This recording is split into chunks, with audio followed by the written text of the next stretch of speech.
Howdy, Hal Linhardt here.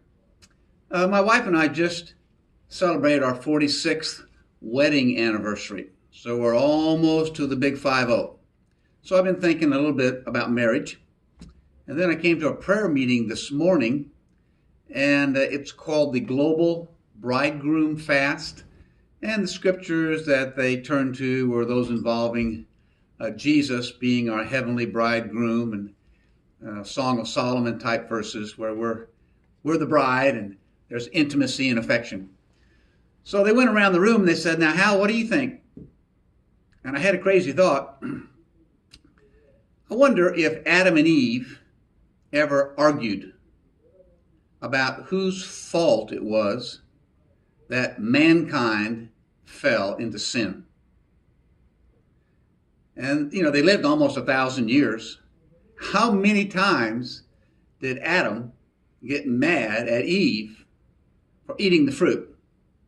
And how many times did Eve get mad at Adam for also eating the fruit? And then you add to that, all the woes of sin now being rampant throughout creation. And the personal side of that is Cain, one son, killed Abel, the other son. And you know what happens when there's tragedy with children in a marriage? It's really hard on the marriage. And statistically, a lot of marriages throw in the towel when a child dies. So I started thinking about that.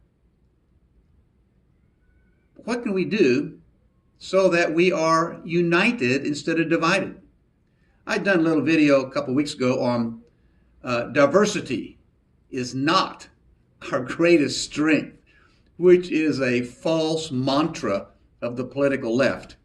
Truth is, by definition, diversity brings division. It has to.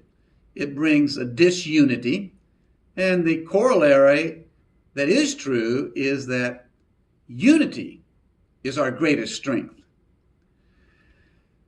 So inside of a marriage, when you have the gender gap, that is, one person's a man, one person's a woman, and you have the classic age-old battle of the sexes, how can you bring unity? There's only one way. It's not through education. It's not through equalization of outcome and shared resources, and everybody gets their fair share. It's only through the Holy Spirit. I thought about the Chinese and the Japanese have had centuries of racism toward one another. I thought about the Tutsi and the Zulu tribes in Africa. Centuries of bloodshed between warring African tribes. I thought about the black-white issue in America. I thought about the Belgians and the Dutch having animosity with one another, and all the wars down throughout European history. I mean, you don't have to look very far at all to find where there's diversity of opinion, diversity of skin color, diversity of religion, you have conflict. The only way mankind, or in this case, husband and wife, can really live peacefully and happily together is by the power of the Holy Spirit. When I was a pastor, I'd have couples come in and talk to me about troubles they were having in their marriage, and I drew a little diagram of a pyramid, and the bottom 2 points are the husband and the wife, and there's tension on the horizontal level. If they would just go up that diagonal triangle toward God, who's at the top, they would have a new perspective. They'd see their mate from a different angle, and they would be closer to God.